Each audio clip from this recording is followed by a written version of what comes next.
welcome to the first ever in-person high performance podcast. This has taken us quite some time to get this program.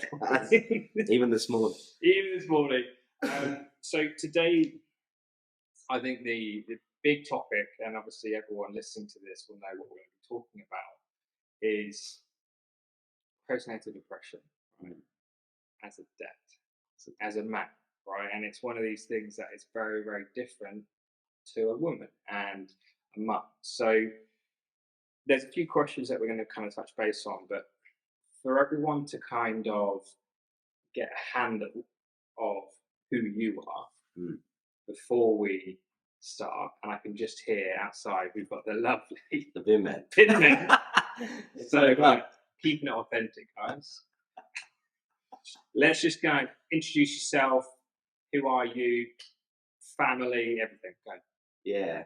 Well, obviously, my name's Matt. If you didn't know, I'm coming up to 30 years old at the end of the month. At the end of next month. Family of, we've got my wife Hannah. We've got the twins Buzz and Brody, and we've got Blue, he'll be 3 in December too. So yeah, quite a big one. Is there any reason why they're all bees? We like the name Blue, and then we've decided to carry on. I'm B, they're B's. We've just carried on the B's. There was one of my friends mentioned that this would be an issue because her sister is also, I think she's S and SH, and she's SH. And she said when they're young, you won't know what post you'll get for them. So that was the one trade-off, but yeah, we'll take it. It's 3 B's. Yeah, that's what it is. The minor. Okay, so we're going to get stuck into these questions, and for everyone who is listening, when we're talking about depression, we are not doctors, we are not specialists. Just bear that in mind. At any point that you feel that something like this is affecting you, switch off, get some support and help. I could potentially even add in a few little bits and bobs for kind of support when it comes to postnatal depression and just in general of depression. So, question to you then, Matt. First one is, when did you realise you had postnatal depression? So, like when me and Hannah were talking about this, I mean, ultimately, it's not until recently, right? I think with any kind of depression or any kind of state, in the moment, you don't necessarily wake up one day and you're like, oh, I'm depressed. I think not until we spent some time together, and I think not until really later on in the year that I've looked back and I've identified some of those kind of emotions, some of those behaviors as postnatal depression. Although for the last 3 years, I've seen a downturn in some of my mental health, some of my physical health, some of the behaviors, I wouldn't have necessarily classed that as a postnatal depression. And then probably only up until having the twins did I feel emotions or feelings towards the kids and really understood like what postnatal depression became like. I kind of split it into 2 things. Like there were a number of things that I did, like poor choices of food and poor choice of kind of the way I treat myself. But I wouldn't class those as depression at the time, and ultimately I could change that. Would you say it's an element of neglect, so just like getting through the day? Yeah, a little bit. Like get through. Yeah, and we can get into like a load of reasons as to why I think that probably got to the point of postnatal depression. But like the moment now looking back that like I really like life changed was when we were told like you're having twins, because like Hannah described it nicely last night. It's like you planned a holiday and you're getting on the plane and then the pilot's like, no, we're going somewhere else, and like you have no way of controlling that. Ultimately you can plan as much as you want for having kids and having another child and all of that stuff, but when there's 2 on the way, like that's life changing. And again, you can only do so much until they're actually there. Thought process wise, like obviously all of that spinning around my head, and some of the feelings and emotions that I've looked back on then were, you know, do like, is there any way out of this, right? Like, as dark as it sounds, like, and again, I'm gonna be really honest with all of what I say here, is that there were times during the pregnancy where, you know, Hannah was ill, and again, we can sort of get into that a little bit, but um, when she was ill, and there were times where, you know, we were unsure of what was going to happen because, again, we'd never gone through anything like this. Um, there may have been times where I kind of thought to myself, I would have never said it out loud, but there were times where I thought to myself, like, if this didn't go to plan, then I'd be okay with that because, like, that's an escape route, which is like horrendous. And like when I say it now, I would never wish anything, because especially for people that, you know, like yourselves, that maybe struggle to have kids. Like, I'm so lucky to be able to have two and one, but that's how I felt at the time. Like, any way out of this was without me having to say, because I had no, like, there was no way I was going to tell Hannah, like, you have to. And I think as well, like, we're all entitled to how we feel, and I think it's. I massively respect you even just saying that, because I think so many people probably listen back to this and be like, you know what, I potentially experienced the same, but other people will be like, oh, you're selfish, X, Y, Z, but they're not living your life, right? Yeah. And it's never going to be able to happen, obviously, unless we find some kind of crazy time warp thing that we can do that and live someone else's life. You can never question their decisions. Like, everyone has their own opinion, decisions around life. So, okay, so you get to this point where you're thinking, we're expecting potentially one, not 2. What happens next? I mean, obviously, at that point, we are, time of the year wise, I think we're probably still in a lockdown at this point. So, leading up to this event, you know, in terms of stuff, like, we had Blue, and I was talking to Hannah about this last night. I wouldn't say I was sort of in a state of depression, but life was hard. Like, anyone having their first kid, right? Like, it's going to be difficult and life changing. So, when we had Blue for the first time, that was a lot to get used to. And because Hannah had been so ill from all the way up to, you know, from literally our wedding day to that time, it got to the point where, like, the last month of Hannah being unwell and about to have Blue, that I just sort of gave up on myself. Like, I stopped going to the gym. I took some time off work to look after Hannah. I stopped eating properly because it got to the point where it was like so much to think about other things that, like, that the last thing I wanted to be doing was putting energy into that. Which, looking back, was the wrong thing to do. And again, if I had my time again, I think if I, you know, I would have done all of that differently, and we may not have been in this position, but it felt right at the time to take that sort of pressure off me. We had Blue, and then it felt harder now because I was having to worry about things like my physical health, like my mental health, as well as raising Blue. Again, looking back on it now, the first child is an absolute piece of piss. Like, I have 3 now. Like, I wish I was in the position that you were in. Like, you know, you're never outnumbered. Okay, there's one crying in the night, but at least one of you can get sleep and you can take it in turn. So, move on, sort of 6 months down the line, or not even 6 months. Like, I got myself back in a position where I was getting back into a routine. We were figuring it out. I got back down the gym. Was eating properly again, lost a bit of weight, and things were looking up. And then we were hit by a lockdown, and that lockdown again became, for whatever reason, it was just an excuse for me to take my foot off the pedal again. Stopped eating properly, like, again, and because there was nothing to, in a way, it was like nothing to live for, because just day in, day out, we were just waking up to the same thing. Again, the mindset now I would have had was make the most of that time, but it definitely didn't make the most of that time, as I'm sure many people didn't. You know, I spent my time playing Call of Duty for most of the time. So was this after? This was after Blue. So yeah, like, that led to a bad place, because again, like, physical, mental health were just taking a hit. wasn't focusing on any of that, wasn't taking time for myself in the right way.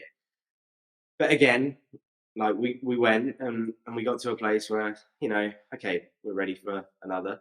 Like in the meantime, I tried, talking to a therapist, stuff like that, and it just didn't work.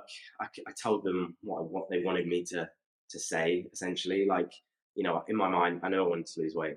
I knew I wanted to, try and deal with patients and stuff like that because I was getting frustrated. But I would say something over the phone, and then 2 weeks later, I'd get back on the phone, and I wasn't held accountable. Like that didn't work. So we went on, and probably then I was never in a good place to then have another child at least. But the time was right for most of us. It felt like that's where we wanted to be. We wanted to get them done within that kind of couple-year period. And then the news was twins. So like that changed, and then that changed everything because we literally had, because we'd done the first one, we kind of planned for, well, this is what it took last time. We get this ready, we get this ready, we buy this. Hannah, like, is as soon as she found out, she was like, right, we're getting this, we're getting this, we're getting this. I'm like, oh, we should maybe hold off, but no, we went for it. And then we found out it's twins, and all of a sudden you've got to reevaluate finances, you've got to reevaluate the house situation. At the time, we were living in our old house. We obviously planned to move house, but plans out the window because we put a gym in the spare room, and now that's up for debate, and all those sort of things. You've just got to reassess, and again at the time, that's okay because it's all theory until ultimately the children pop out of the womb.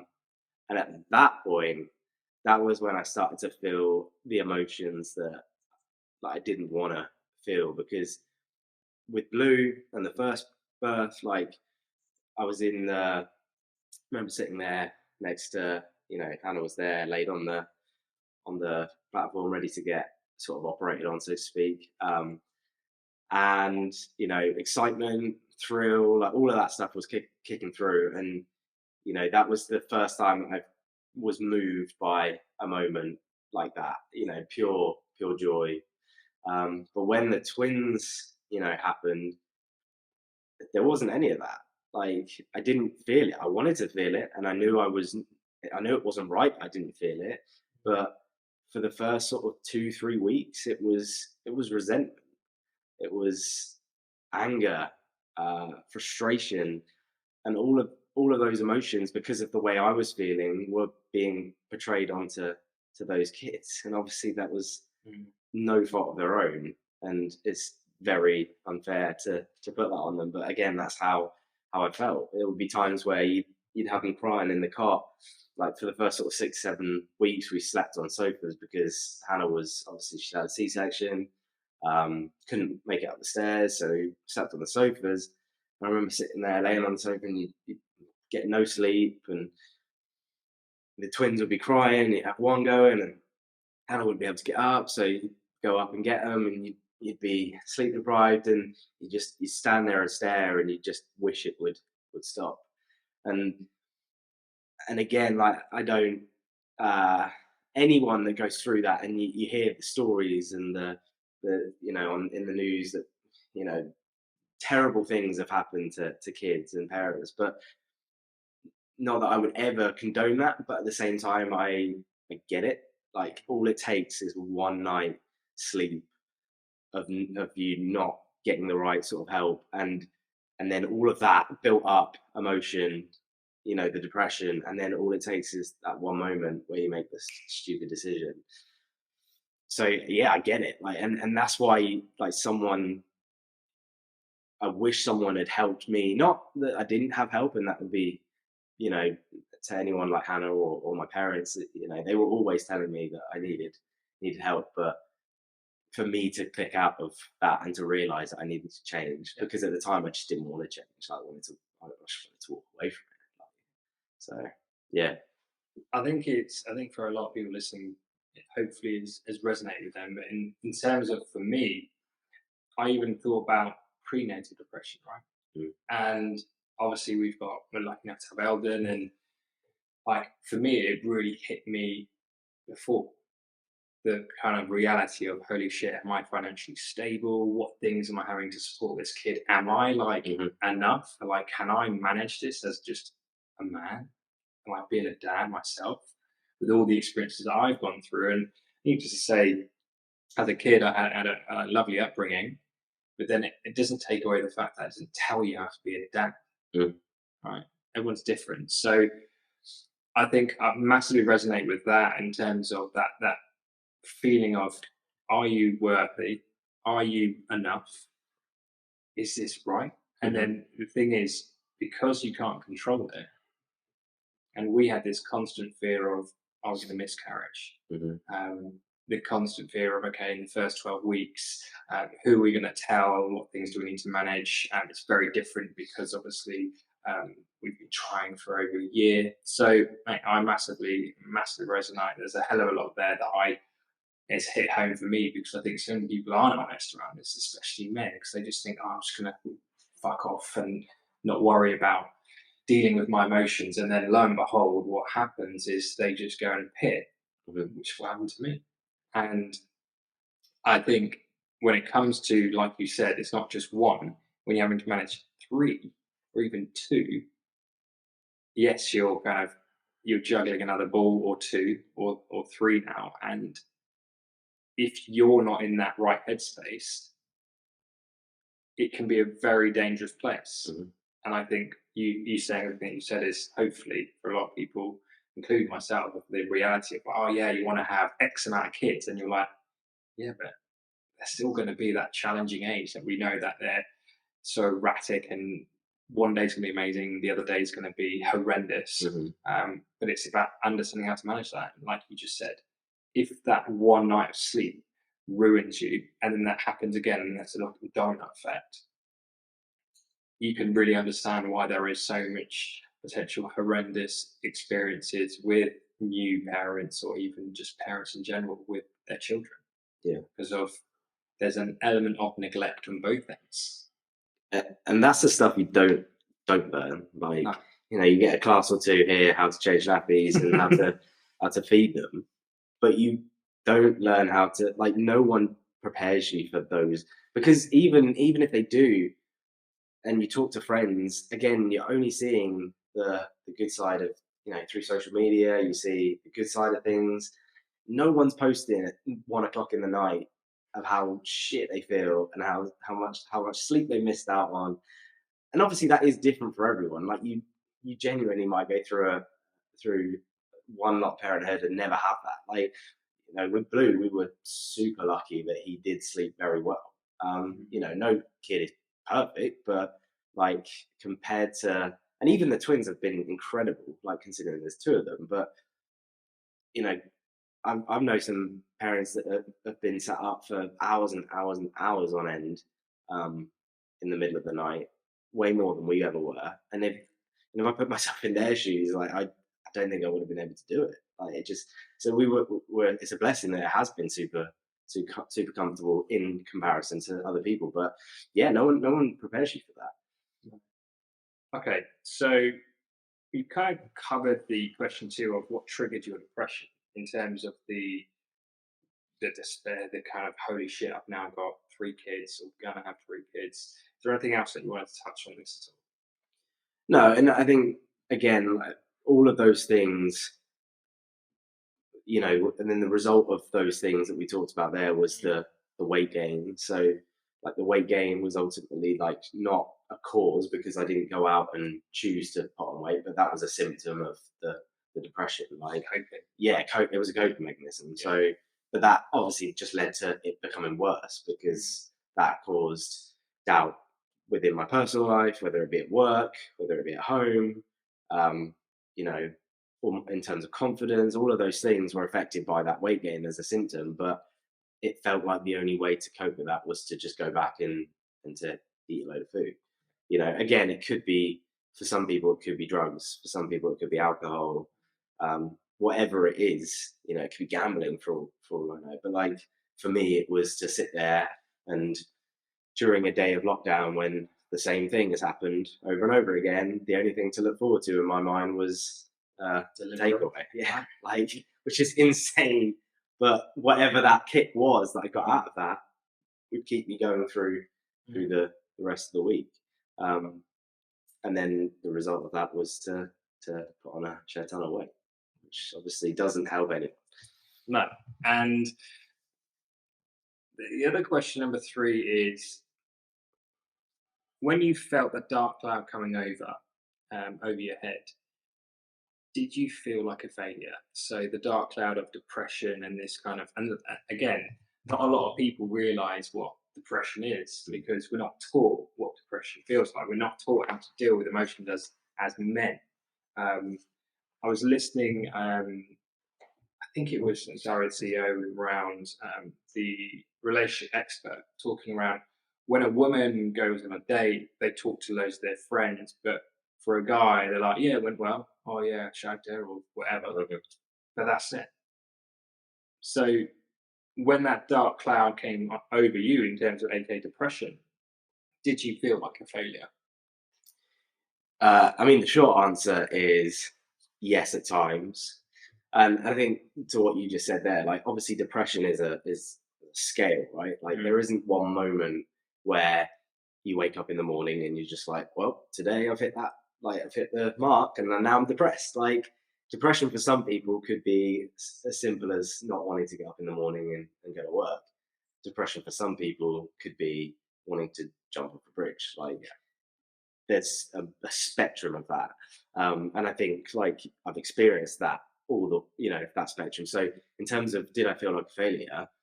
Yeah, like sometimes because I felt like I wasn't good enough. Like you touched upon, was I capable of being a dad? Like there were definitely times where I was like, well, hell no, because I can't even, look after myself right now. How am I supposed to be looking after my kids?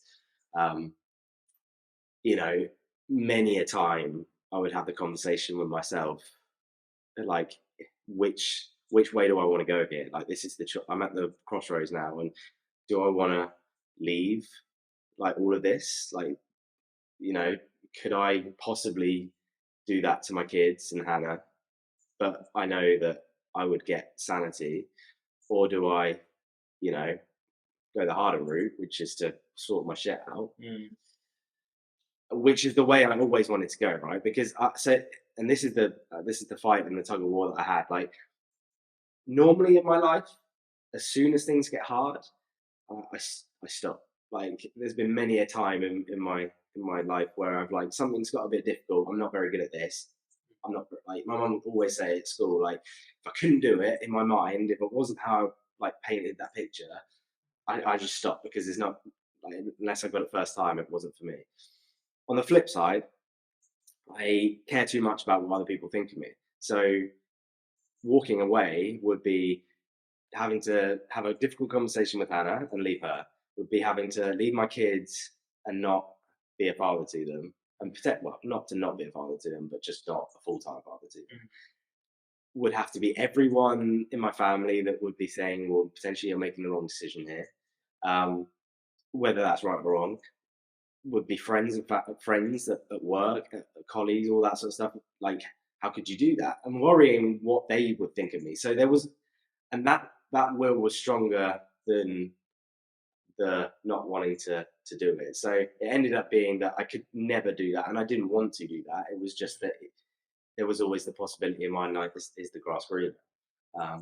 It turns out it wasn't, and that wasn't something that I wanted to do. So it was okay. Well, you got to sort your shit out then. But that took a long time to get to that place. And did I ever get to the point where I considered sort of ending it all? Like I wouldn't say I'd ever experienced kind of any kind of suicidal thoughts or anything like that. But the thought, upon reflection, the thought definitely crossed my mind of like, what stage would it get to get to that? Like I'm in a pretty bad place right now. Like what would have to then tip me over the edge to want to go and end it? Like again, never got to that space, but it just made me think like how do people or where do people actually get? What's their limits, right? So yeah, like the kind of darkest place or the darkest cloud we ever got to was that conversation. And I had that conversation. I remember going up with my mum once and and walking around, and we having that conversation. Is this definitely what you want to do? And I think, looking back on it, like, yeah, this is definitely what I wanted to do, but I just didn't want it to, pan out like it did. Um, and then, yeah, like as we went through, there were definitely days where I felt more of a failure. Definitely days where, you know, even in the beginning when I spent time with Blue, and Hannah would go to the hospital, she'd have a gallbladder out. Like, I spent a night with Blue on my own, like within the first 2 weeks. Like, there's not many dads that would have to go through that.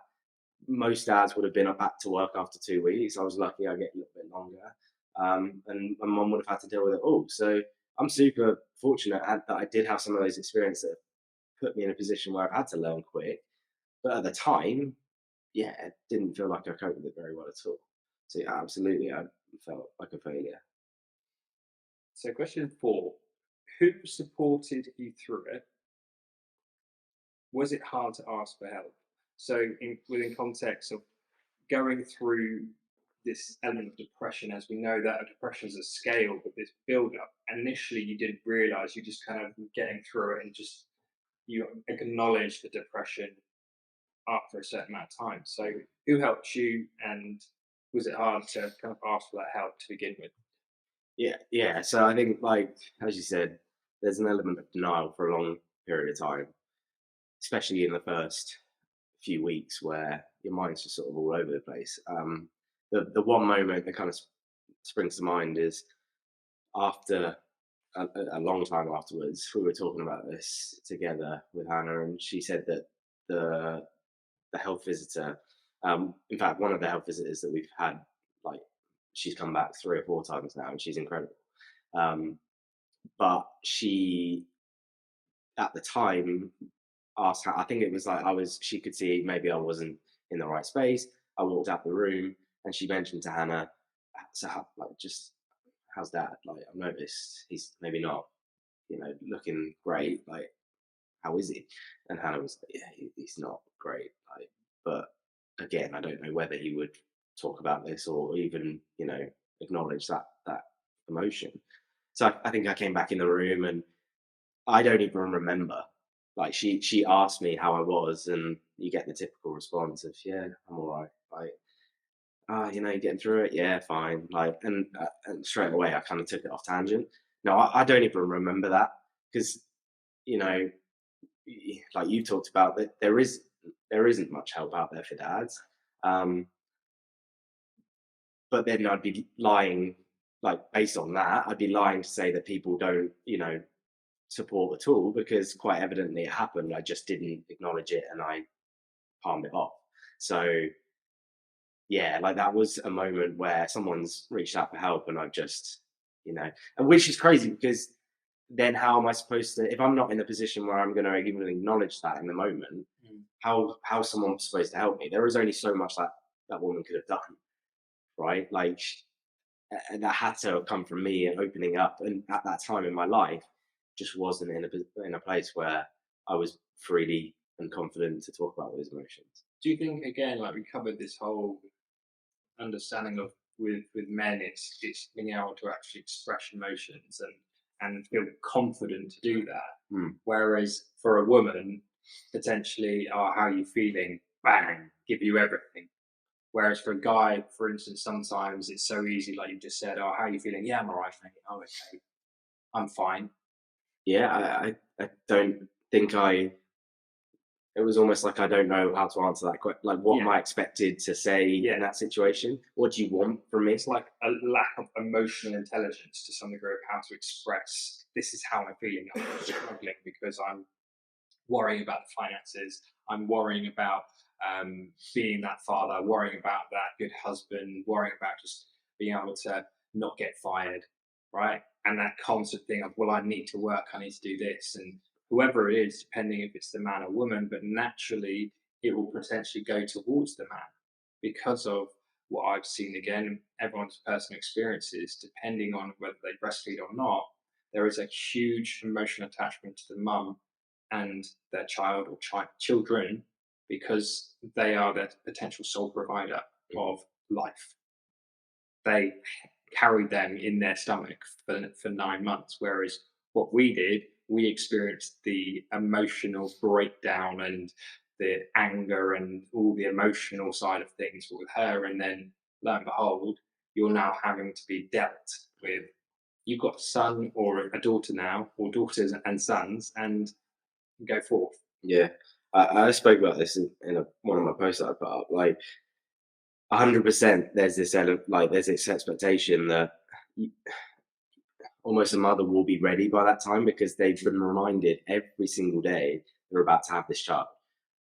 And it'd be stupid to say that obviously I'm not reminded. Like, I can definitely tell you that every time I would wake up and get kicked in the night, like, and I'd have the pregnancy pillow kicking me out of bed. Yeah. Like, On the edge of the exactly. I mean, I do not know how we slept in a double bed for so long, but like, we aren't reminded in that sense every day. You know, I'm not reminded when I look down on my stomach that I've got, or even every kick, every sort of movement. I'm not reminded that I'm about to have a child. So at the end of that 9-month period, have I readied myself enough to know that I'm about to have to become a dad?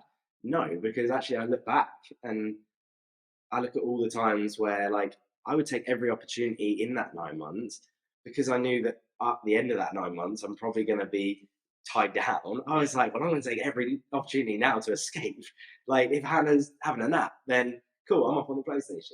If I'm doing this, like, I'm going to take every opportunity to make sure that I'm going to rinse every second of not being a dad before I have to be a dad.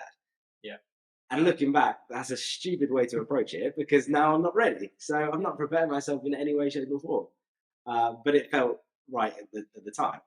So a lot of the dads that I've spoken to, and especially when Holly and I, we went through very traumatic time through the whole birth, and everyone, like a lot of guys, reached out, like dads were like, "Oh mate, if you're all right," and that constant denial, I'll be like, "No mate, I'm fine." I'm like, I can keep through this. And our doula actually said around, like, you'll either be that kind of protector,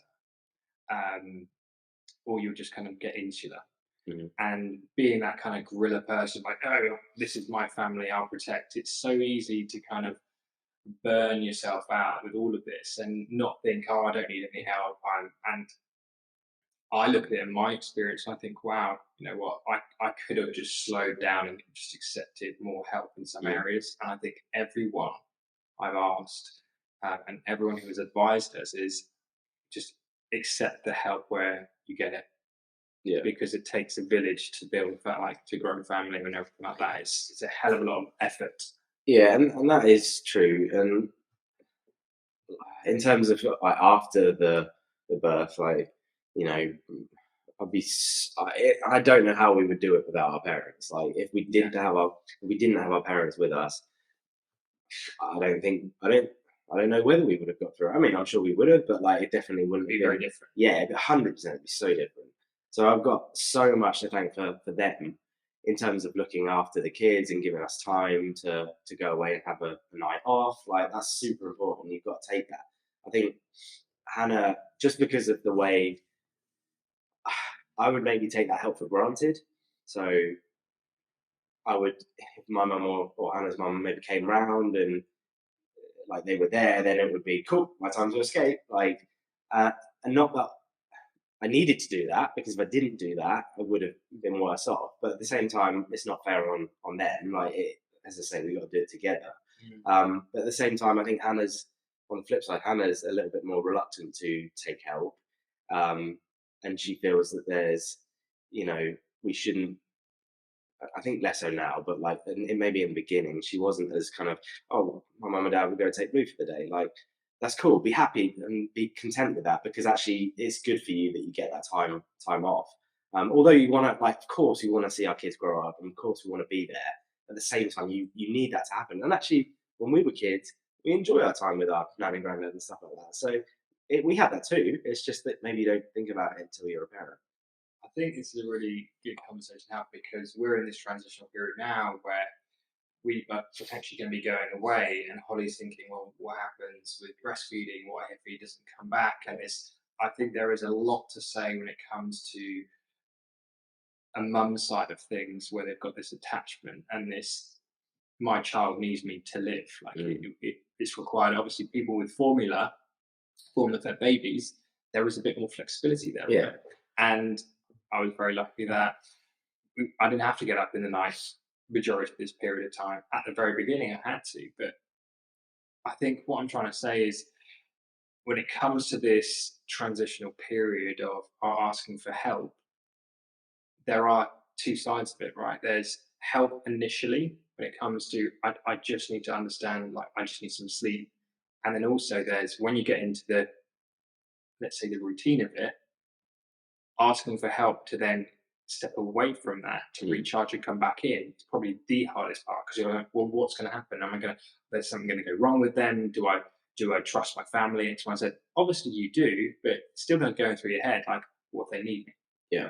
And so with all of this and kind of coming on to the kind of the postnatal depression around this. Now, obviously, your three are here; they're in the world.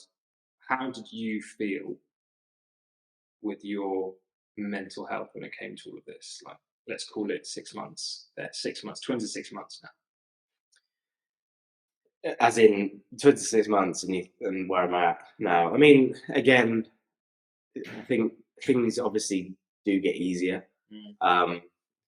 It became less of a, like, as the twins got older, and there became less of a need to be up in the middle of the night and stuff like that. That element, maybe the frustration, the anger, the resentment, starts to ease off.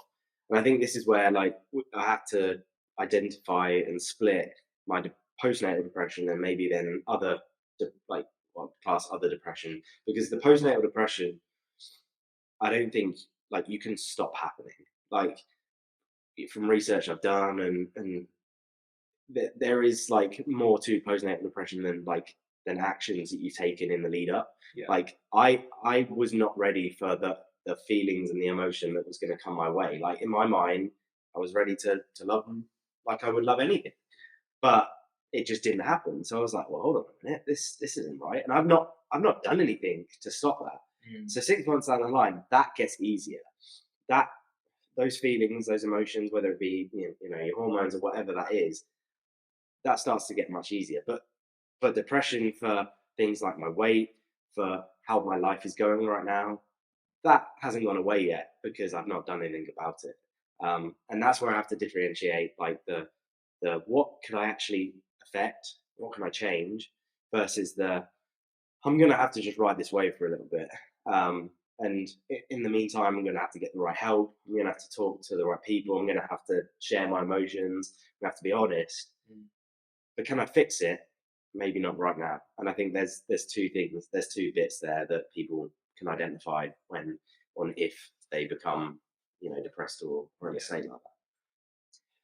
Now, obviously, the suicide rate of, I think it's under 40, men under 40 is stupidly high. Do you, now that you're coming up to 30, and this is something when I turned 30, I realised, like, I understand why this stat is here. Yeah. Obviously, when you're transitioning into things like being a parent, there's more expectation on yourself, and just as a parent, you're a provider, right? But when it comes to be a man of, I would say, 25 to 40, that's a huge transitional period of where are you going in your life?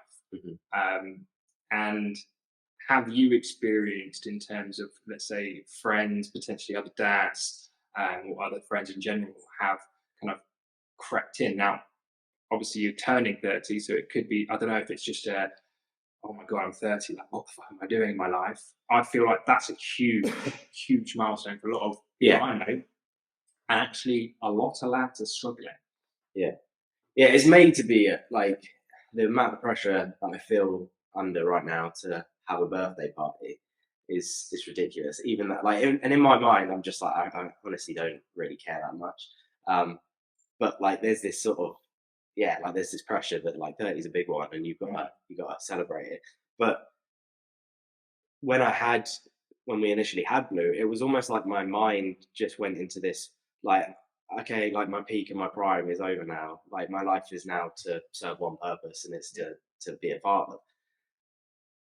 And obviously that's not wrong. Like, my role as an individual has to change, but that doesn't mean I don't progress. Like, my life, and that was the bit I couldn't get my head around, and I suppose that was another reason as to why we went into this place, because I feel like I couldn't now go on and do anything, and couldn't have fun, I couldn't, have goals. Like it would now be, my life was defined as a parent. Um, so yeah, that was a huge moment, and the moment then realizing that actually that wasn't the case, and that I can still be a parent and live my life, and actually this is probably now the one point in my life that I've figured out or realized what my values are and what I want to do with myself. Because before that, it felt like it was just this, we come out of school and we're told that we need to go to university. I didn't, but it's that, or go get a job. Cool, go get a job, find a girlfriend, get married, get a mortgage. Like all of these things are tick boxes that we need to do, like life events. And once we've done those things, it's like, okay, cool, now have kids. And then what? Like, so now no one teaches you or even prepares you for life after that. Yeah. And if you don't come across what you want to be doing within that sort of 10-year period or whenever it is, then that's why people get to the point where they're like, well, I've done everything now, and actually what purpose have I got left? And if you don't have purpose, then what's the point? And therefore, I think that's a big thing, right? I think for men in general, I look at it as, if we don't have purpose, it's really hard to have any drive towards anything. Whereas, for instance, the purpose of, for instance, mums, they've got that initial, I've now got a child, this unbelievable amount of love that you see a mum and their child has. Everyone obviously is very different, but purely speaking from my own opinion, I look at it and think, wow, like you can see there's an instant purpose. Whereas as a dad, you're like, I'm here to provide, but me being honest, that's not enough. Right? It's not enough for that purpose to be like, okay, I'm just a dad, I'm providing. It's like, great, but like you just said, a lot of people don't really talk about birth, right? We talk about birth and the stuff that you go through, especially on D-Day. Most people are like, oh, I'm not having kids. Like, that's absolutely horrendous. I don't want to go through it. Whereas people talking around, like you just said, oh, what happens after kids? Realistically, not a lot of people even talk about that. So you can see how much we're covering already, and hopefully anyone listening or watching this is being like, yeah, shit, what is my purpose? Can you just you said about touching on about your values? Any ideas in terms of your, let's say, top 3 values that you potentially come to mind straight away, that you find that this is what I truly value in my life and what I live on a daily basis? Yeah, I mean, the realization now that, and I think it kind of comes back to how maybe the father figure has definitely changed over the last sort of 10 years, let alone however many years we've gone back. Like the role was always to provide, and maybe this generation even more so than anyone else is having to go through the this is the first time now in jobs where maternity and paternity leave is being matched. That's never happened before, but now companies are matching those because they realize, obviously there's always been shared, but like now a man will be able to take the 6 months that a woman will be able to take, because the realization is that, like, I want to see my kids grow up too. Like someone the other day, we were having a conversation, and Hannah was talking about going back to work, and she was like, "Oh, well, why don't you go get another job, or go get 3 jobs, and you earn some more money, because then Hannah doesn't have to go back to work." And I'm like, "About me? Like that means I don't get to. So I'm out for 70 hours a week, and then I don't get to see my kid grow up." Like, yeah, that sounds great. Like, so okay, the situation we're in, we have to both, pay the bills, but at least at the moment we're getting a fair share of that, and there'll be days where I have all 3 kids and vice versa, Hannah. So yeah, definitely, family is definitely one of the values that I want to make sure that I focus on, and helping others. Like this experience has enabled me now to realize that I want to make sure that other people don't go through that journey. Yeah. Because, or even just have the tools to understand. Absolutely, like, yeah, look, there's nothing to say that this won't happen to other people and that we can't stop that. Like it is what it is. Like I said, I think a lot of it comes down to the fact that you can't control a lot of what happens to you. But it's definitely having the space to talk about it, because since I've been able to talk about it, like it's become a hell of a lot easier and a hell of a lot of weight off my mind. And actually, I've been able to look back and reflect, and then maybe think about how I would have done things differently. Look, I can't do that now, but for other people, there's a way of managing it. And definitely with that ability, like I would have been able to deal with half of the stuff that I went through a lot easier. And again, a disclaimer: like I've not been through the hardest. Like there's been plenty of people that have done this either as a single parent. They may have, I think it's a different story. Yeah, like they may have more kids. They may have had trauma that they like. I'm in a comfortable position. Like me and Hannah, we've got a house over our heads. We've got space. Like we can't complain. Yeah. In that sense, but then at the same time, everybody will go through. Even the person with millions and millions in the bank will feel the same way, and that emotion, regardless of how much money you have, how much wealth you have, those emotions don't feel any different to anyone.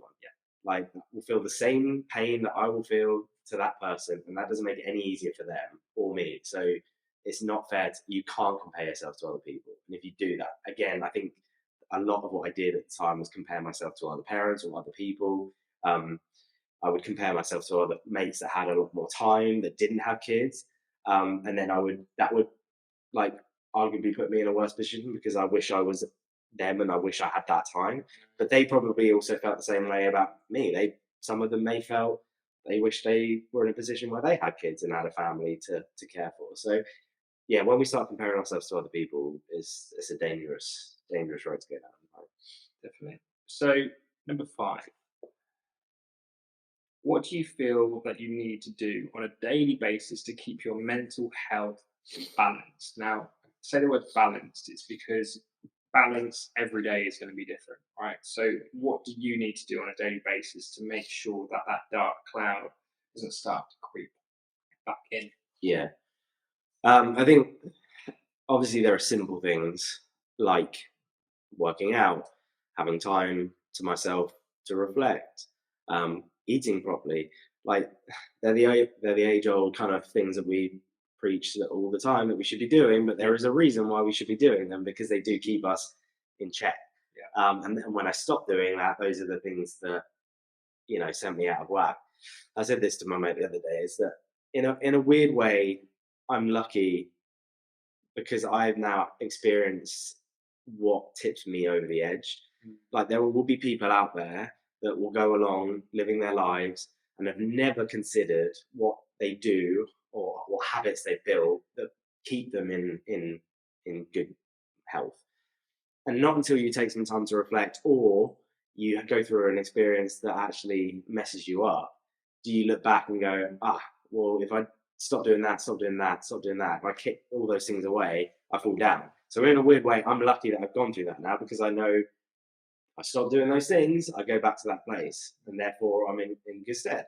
People that haven't gone through that, or people that haven't even taken the time to reflect on that, at any point it could all fall away, and you go through this experience, and then you don't know how to get yourself out of it. So yeah, small things like obviously going to the gym, working out, things like having a conversation with Hannah each week, a huddle as we call it. Like, it doesn't have to be regimented, but it's a space and a platform to talk about these things and to learn and grow. If you don't do those things and you neglect that conversation, then over time that builds up and it leads to an argument, and next thing you know, you're shouting at each other and you're in a bad place. So yeah, all of those things add up. And if you can keep those kind of ticking, you know exactly what it is that keeps you in check.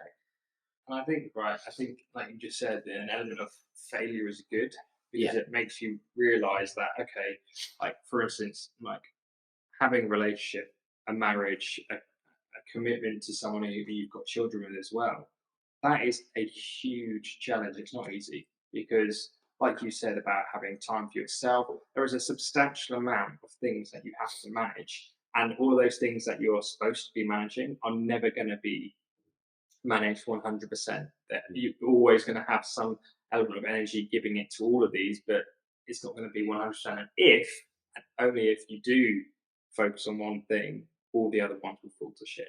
Mhm. And that's something that I massively struggle with because it's so easy to have this tunnel vision. Yeah. And realizing that no, with this cup of energy that you have, you've got to just pour it into all of these and acknowledge that you cannot just focus on one little thing because otherwise everything else will be at the detriment of, let's say, a relationship. I can't just constantly work because you won't have a relationship because they just think, you know what, fuck this, I deserve better, which they do. Mhm. So this kind of ties on to um, the next question of knowing what you know now, what would you tell your younger self to help prevent this from happening? Now, we've kind of elaborated this a little bit, but if it was just, let's say, 1 to 3 things, what would you tell your younger self prior to this? Yeah, I think ultimately the first thing would be to make sure that at no point did I let my health, uh, become the last thing on the list, right? So, into like, I remember when we were first about to have Blue, and I took some time off work. I kind of gave myself the permission to just stop thinking about like what I ate and going to the gym because like like I said to you, like it was an all or nothing approach with me. So if I did all, then it would be 5 days a week in the gym. It would be a really restricted diet, and that just felt like too much at the time. So rather than that, it became sitting there and eating whatever I want, whenever I want, not going to the gym, and therefore, like my health took a hit, and I continued to do that throughout the sort of last 3 years. So yeah, the first thing would definitely be at no point is it worth stop focusing on that. Like with the tools I've learned now, I've been able to make sure that I'm able to live like a lifestyle that isn't kind of all or nothing. Like I can sit somewhere in the middle. I can eat well. I don't have to go to the gym or go be in the gym 5 days a week, and I can still maintain a sort of certain body composition. So, like that's definitely the first thing I would do. The second, Why no, do go you on. think that is? Just because without that stress, everything else wouldn't have been harder. Mm. Um, our physical health ties into our mental health so much, and half of the battle that I've had over the last sort of over 3 years has been worrying about what I look like, and what other people think of me, and that ultimately you look at me in that moment and you say, "Well, this guy's clearly struggling. He must be failing." Like, and that was the underlying pinning thought. So if everyone thought I was failing because you can physically see that I'm not doing really well, like then it kind of undoes everything, all the hard work I've been trying to work through. So that was and that physical like that side ties into your mental massively. So yeah, make sure your physical health is always in check. You don't have to worry about that then. That becomes a routine like byproduct of living a healthy lifestyle, and then you don't have to worry about that element. It was constantly worrying about whether my clothes fit me, whether I was literally being able to like do my job became an issue because it felt like because I was like less of a person because I was heavier, which is obviously all in your head, but like that. It's usually because you think it's because of the lack of confidence in yourself. But I don't feel good in myself, so Yeah, I can't project my true self on other people. exactly. I didn't feel like the same person. Like the person that I was pre-blue was not the person that I was. And obviously we evolve all the time, but I hadn't taken any aspect of that person through to I just it was a complete different shift. And I didn't like the person that I'd become. Um, but I couldn't change it because it was almost like too late to to go back on what I'd done to myself. So yeah, 100% your health, your physical health has a massive impact on your mental health. So that's one thing I do to keep in check. I mean, as I say, the second would definitely, as we've spoke about, is to definitely put yourself in a position where you're, prepared to talk about or prepared to undergo what you're about to experience. now, obviously, lots of people won't know what that looks like, but potentially take every opportunity you can, whether it be a class, whether it be someone to talk to, whether it be your mum and dad or your wife or whoever it is. Take that opportunity to talk about how you feel. I didn't do it enough, and I definitely didn't. Not until now have I really told Hannah how I felt throughout that whole process. I mean, she would have had an inkling, but Right. like she wouldn't have known for sure. Yeah. And I didn't take that time in the moment, or in the last 3 years to do that. So it's to not worry about how much people might perceive you, how you might come across. Like ultimately, if you're feeling that way, then you've got to talk about it, because no one can change how you feel.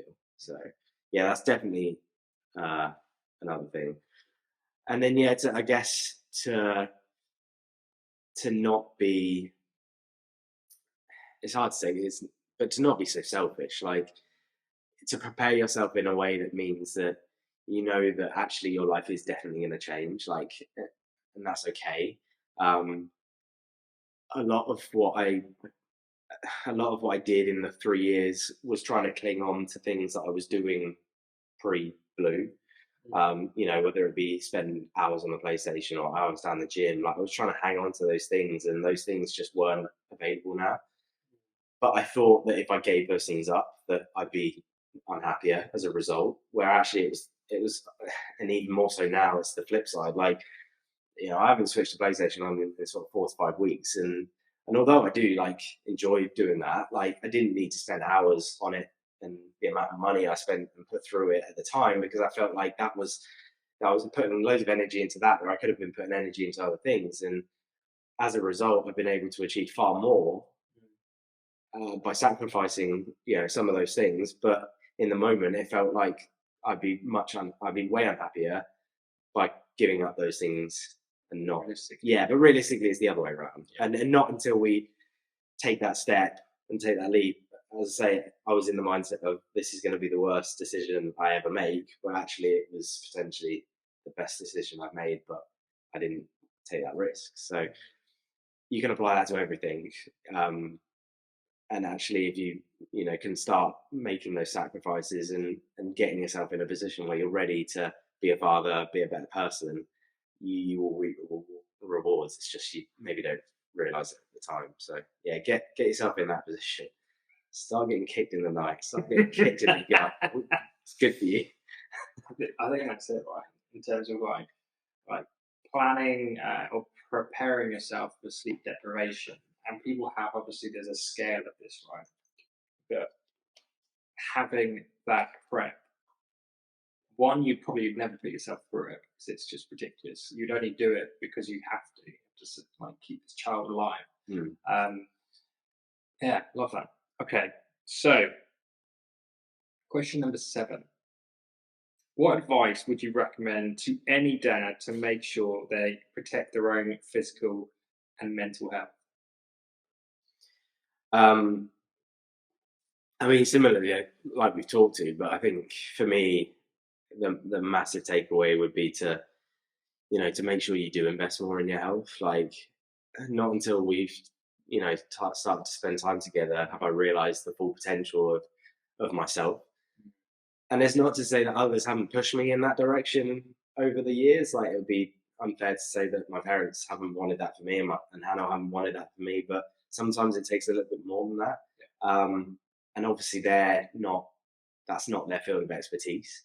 So, like, had I have had a coach or someone there to, whether it be a coach, a therapist, whatever it is, 5 years ago when I was potentially pushing my body through as much as I can, yeah, and actually maybe in that moment, like just that thought there, like, when I injured my knees and what I had with the physio, like that was initially kind of one of the biggest things that spurred me into kind of fitness. Was I took all of that for granted throughout my years as a teenager. I kind of ate what I wanted, but we were always super active. We used to play football a lot, so we were lucky that it kind of balanced itself out. But as soon as you stop doing that, as a someone a little bit later in their life, like that obviously catches up on you. And when I had my first injury, I took all that for granted.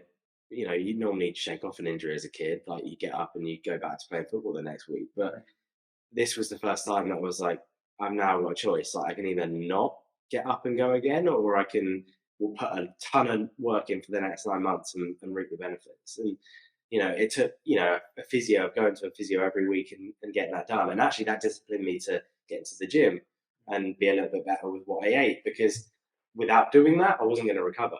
So it was and then the next time it happened to my knee, again, it happened to my knee sort of 5 years later, but I knew what it took now. And that recovery process was smoother than ever. And, again, my physio spurred me to get to that stage. Now, same thing with my actual physical health. If I'd had someone to tell me, do this in the gym, do this in the gym, and eat this, and actually don't be so worried about doing this, I'd have probably had, far better results than I did trying to do it on my own and guessing along the way. It worked out, but I would have probably got there a lot quicker. And then take that into, being a parent. All of a sudden, you've got to try and manage that while being a parent, and your health doesn't just go away. Like your health doesn't just disappear, and so it needs to be looked after. But how do you do that while you're going to sleep? How do you do that while you're going to work, coming back, giving Hannah the time she needs to rest, and then taking the kids while cooking the dinner, while doing all that? Yeah, you obviously have a lot less time in your life. So all of a sudden you have to adapt to that. And obviously I didn't adapt to that very well. But had I had someone in the first place to actually support me through that, I probably would have adapted to it a lot better. So that would be my advice: is Get a coach. or not just a coach, but have someone there that is your expert in a field of. So you think it's like in some ways building a tribe of people that have their expertise, but also knowing that they have your back. Like that's the biggest thing, knowing that you can reach to them and go to them and be like, I'm in a really shit place. Yeah, I just need someone not to be like, oh mate, you'll be fine. It's like, no, I'm actually going to tell you what you need to hear here, instead of, like, you're fine, mate. You can crack on with this. Like, as guys, it's very easy to kind of reach out to your mates and be like, oh yeah, how you doing, bud? Yeah, I'm okay, and then leave it at that. But they're fucking struggling at some point, or they're really pissed off with X, Y, and Z. And it's very hard to find those people, because you're not going to get that with everyone. You're going to always have these friendships where some people you're going to have an emotional, in-depth conversation, and some people you're like, it's going to be surface level bullshit.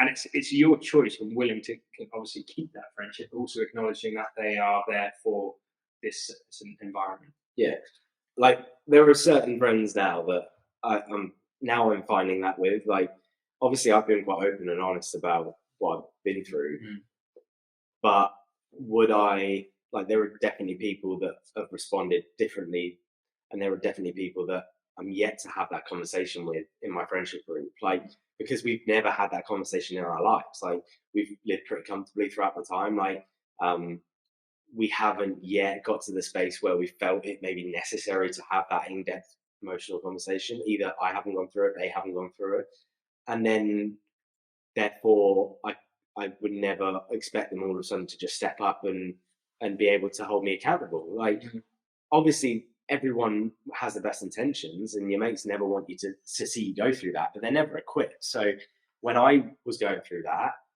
and I was at the point where I was making the decision, do I get a coach, or do I try and do this on my own and with the help? Like, I was never going to accept the help from Hannah or my parents, because I was never, they knew me too well.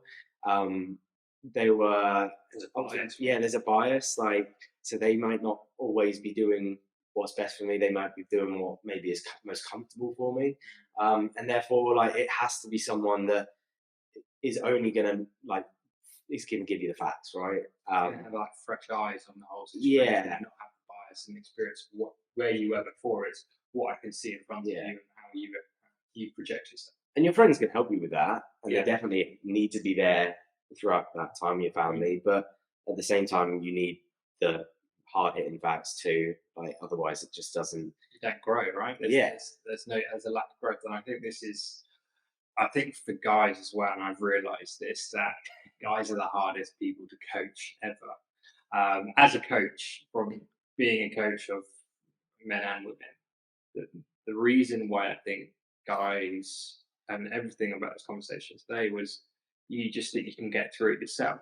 But then what happened is you learned that if I did that again, would you do that yourself again? No, you wouldn't. You'd be like, fuck this. I actually need to speak to someone. I actually need to be more self-reflective. I need to be more emotionally invested in relationships, emotionally invested in yourself. There's so many different things, but like also you said, I wouldn't have the conversation with a friend unless potentially it came up. And then we have to then turn it on its head and think, okay, so we have to then be reactive to a situation. And it's really hard to look at it in that way, but the majority of the time, life is like that. We look at the failure and then we reflect on it. If you haven't failed, then what's the point of even talking about it?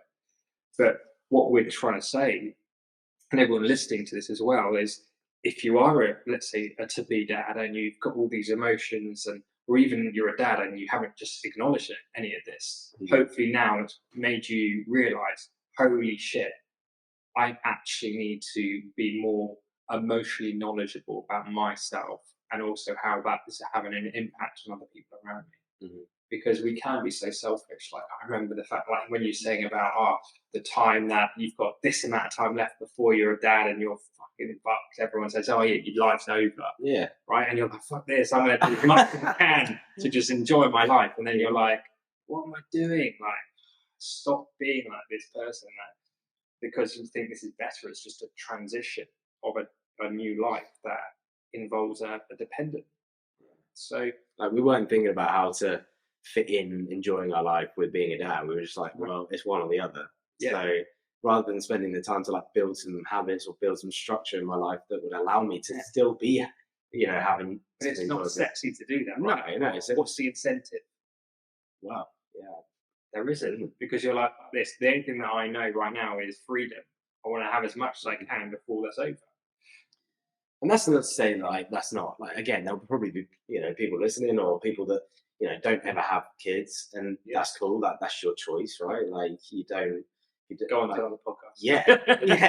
But like, and that's it. Like that, if that's what it keeps you happy, then cool. But like, I always knew that I definitely wanted to have kids. Like I want to be able to give what my parents have given to me, and I want to give that to someone else, because I think that's important. But ultimately, you just got to be like, at the same time, I don't want to do it for the sake of having a kid, and I'm not just going to stroll my way through it. Like, you've got to add value, right?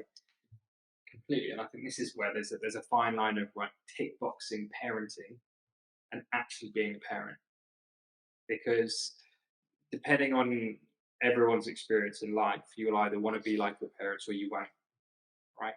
And when we look at this thing, do you want to be a tick boxing parent, or do you want to be a parent that will be then potentially a friend, but also there's an element of authority with your child, be like, you know what, I can go to my dad to talk about X, Y, and Z, because it will allow me to feel that I'm in a safe space. And I think a lot of people don't speak to their parents because they feel like they're going to potentially be judged or told off. Whereas I think there needs to be a substantial amount of change when it comes to things like this. And I'm purely looking at everyone's parenting way, parenting styles can be very different.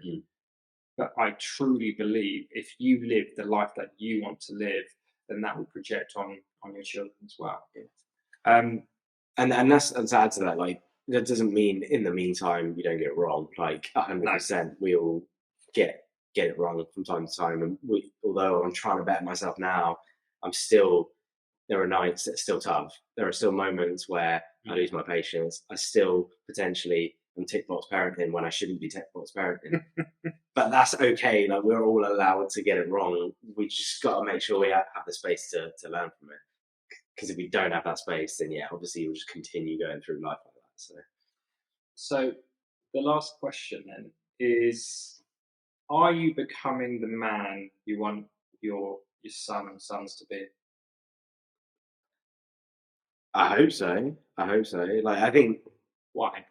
So look, I suppose that was one of the things that, looking back, like if you really think about sort of parenting as such, like no one really teaches. Again, no one teaches you how to do that. Like you've kind of just got to go with your gut, right, and do what's right. But then it's crazy how, like, in the last sort of 3 years, like how much they sponge off you. And obviously when even when you think, for the first sort of 6 months or whatever, they're not, they won't remember this. And I don't remember, when was the last time you remember something that happened when you were 2 3, unless you got an incredible memory. But at the same time, like, that's building the foundation for them growing up. So, like, yeah, they definitely take more than you expect. And I think in the beginning there was this element of like, well, I'll just get through this, and I won't put too much effort into kind of helping them or teaching them so much. Like it was more just like, let's get through this so that we get to the age of, they go to school or whatever, and then it kind of sorts itself out. But what you soon realize is that ultimately every moment of your life, they are learning from you in some way, shape, or form. So I think I've taken that and applied that to myself, and I want to make sure that in my own life now that I'm, putting myself in a position where I'm trying to grow, that I'm making myself uncomfortable in certain situations, because if I'm not, then I'm probably not, gonna grow. And at the same time, then hopefully taking that, same application and helping the boys grow up to be good lads. Like, and look, I'd like to say, I'd like to say that me and Hannah have done an incredible job so far, like considering all of what we've gone through, and so far, they're a credit to us in that sense. But of course, we've still got a long way to go, and also how much support we've had from our families and our friends, and again, that will help. So yeah, like, 100%, I'd like to say that's the case, but of course we've still got a long way to go. But I'm trying my best. That's all I can say. No, mate, I think it's a great answer, because I think if someone said, if I asked this question to someone and said, "Oh, are you becoming this best version of yourself to inspire your sons and or your kids in general?" And if they said yes, it's like, okay, but are you done? And I think when it comes to parenting, every single parent that I've spoken to is, there's going to be a next challenge. Mm. There's going to be a next phase. There may be sleep regression. There may be, well, just think of when they go to school, just when are they going to turn into a teenager, when they leave home. There's going to be all these facets of life that we just have to acknowledge that you are never prepared for, but you'll only be prepared for it if you've gone through it before. Mm-hmm. So I think, like you said, it's nice to hear that you said it's not just you that is going to be saying influence of your sons. It's about everyone around you and how you have that relationship with them, and that support network. And that's the, let's say, the epitome of the end result of health. Because some people think, oh, it's about like go for physical training, your health, like your nutrition, or about your job. It's everything. Mm-hmm. So it's encompassing a lifestyle that they can then see and be like, well, I can be a part of that. Like all the experts and all the science around it is looking at like, well, if that person has had a very good upbringing and a very supportive and loving upbringing, naturally that person will probably be loving as well, because they have got the attributes and the knowledge and the skills that they can apply to their own relationship, and then vice versa. Mm-hmm. And this kind of finishes off this podcast today of the mission of the reason why initially it was the parent project, and now it's the academy. The mission was to break that cycle of an element of neglect, negativity, and something that wasn't actually serving people, to then acknowledge the hiccups and prevent that big peak wave um, from crashing and actually just nipping at the bud sooner and sooner, so it becomes a ripple. So then that will then carry on to then the next generation, to the next generation, to the next generation. So And you never know. Like you never know what 10 years down the line's going to look No. like. We don't know what our kids are going to Do your best. the world is going to grow up in. So all we can do is support them and build the groundwork for them to go off and excel themselves. Like we've just talked about here, I cannot, like nothing, like no one else can change how I feel and what I do unless I go out and have that drive to do it myself. So ultimately, we're doing that for our kids. We're teaching them, certain things. We're advising them, but ultimately, it's going to happen. We're giving them the ability to go and chase life themselves, and then hopefully they get it right. Amazing. Well, this has been an epic podcast. I think this is, I don't know, the fifth time lucky if we're trying to ignite this podcast, but I think hopefully now I see real big purpose towards how we're going to be kind of angling this going forward in these podcasts around just topics that not a lot of people talk about. So thank you. Thank you.